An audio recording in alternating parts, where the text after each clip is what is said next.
Viewers, welcome back to my channel. వీడియోని start చేసే ముందు నాది ఒక చిన్న రిక్వెస్ట్ అండి. మీరు కనుక ఛానల్ని ఫస్ట్ టైం విజిట్ అయినట్లయితే దయచేసి సబ్స్క్రైబ్ చేసుకొని సపోర్ట్ చేయండి. ఈ కంటెంట్ కనుక మీకు ఇన్ఫర్మేటివ్గా అనిపిస్తే లైక్ చేసి సపోర్ట్ చేయండి. Thank you guys. తెలంగాణలో గత కొన్ని రోజులుగా వర్షాలు కురుస్తున్నాయి. అన్ని ప్రాంతాల్లోనూ జోరుగా వానలు పడుతున్నాయి. తాజాగా రాష్ట్రానికి మరోసారి రెయిన్ అలర్ట్ జారీ చేసింది హైదరాబాద్ వాతావరణ శాఖ. నేడు రాష్ట్రంలో విస్తారంగా వర్షాలు కురుస్తాయని చెప్పింది. పలు జిల్లాల్లో భారీ వర్షాలకు ఛాన్స్ ఉందని వెల్లడించింది. ఉత్తర పశ్చిమ బెంగాల్, ఈశాన్య జార్ఖండ్ ప్రాంతాల్లో అల్పపీడన ప్రభావం ఉందని అన్నారు. దీనికి అనుబంధంగా ఆవర్తనం సగటు సముద్ర మట్టానికి 7.6 కిలోమీటర్ల ఎత్తులో కేంద్రీకృతమైందని చెప్పారు. అల్పపీడన ప్రభావంతో తెలంగాణ వ్యాప్తంగా వర్షాలు కురుస్తాయని, మరో 5 రోజుల పాటు రాష్ట్రంలో భారీ వర్షాలు కురిసే అవకాశం ఉందన్నారు.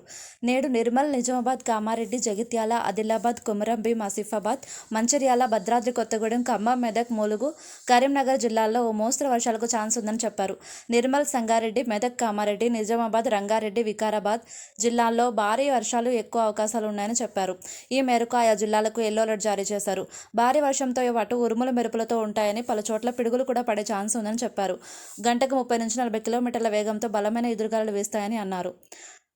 రేపు నిజామాబాద్, జగిత్యాల, రాజన్న సిరిసిల్ల, కరీంనగర్, ఆదిలాబాద్, కొమరంభీం, ఆసిఫాబాద్, పెద్దపల్లి, జయశంకర్, భూపాలపల్లి, హైదరాబాద్, మేడ్చల్, మల్కాజ్గిరి, వికారాబాద్, సంగారెడ్డి, మెదక్, కామారెడ్డి, జనగామ, సిద్దిపేట, యాదాద్రి భువనగిరి జిల్లాల్లో అక్కడక్కడ భారీ వర్షాలు కురిసే ఛాన్స్ ఉందని వివరించారు. ఈ మేరకు ఆయా జిల్లాల ప్రజలు అప్రమత్తంగా ఉండాలని అధికారులు సూచించారు. హైదరాబాద్లో ఉదయం వాతావరణం చల్లగా ఉంటుందని, సాయంత్రానికి వర్షం కురిసే ఛాన్స్ ఉందని వివరించారు. భారీ వర్షాల నేపథ్యంలో ఇప్పటికే అధికారులకు ప్రభుత్వం అలర్ట్ జారీ చేసింది. లోతట్టు ప్రాంతాల పట్ల కలెక్టర్లు దృష్టి పెట్టాలని ప్రభుత్వం ఆదేశించింది. ఆయా ప్రాంతాల్లో వర్షాభావ పరిస్థితులను బట్టి స్కూళ్లకు ముందస్తు సెలవులు ఇచ్చే విషయంలో కలెక్టర్లు తగిన నిర్ణయాలు తీసుకోవాలని సూచించారు.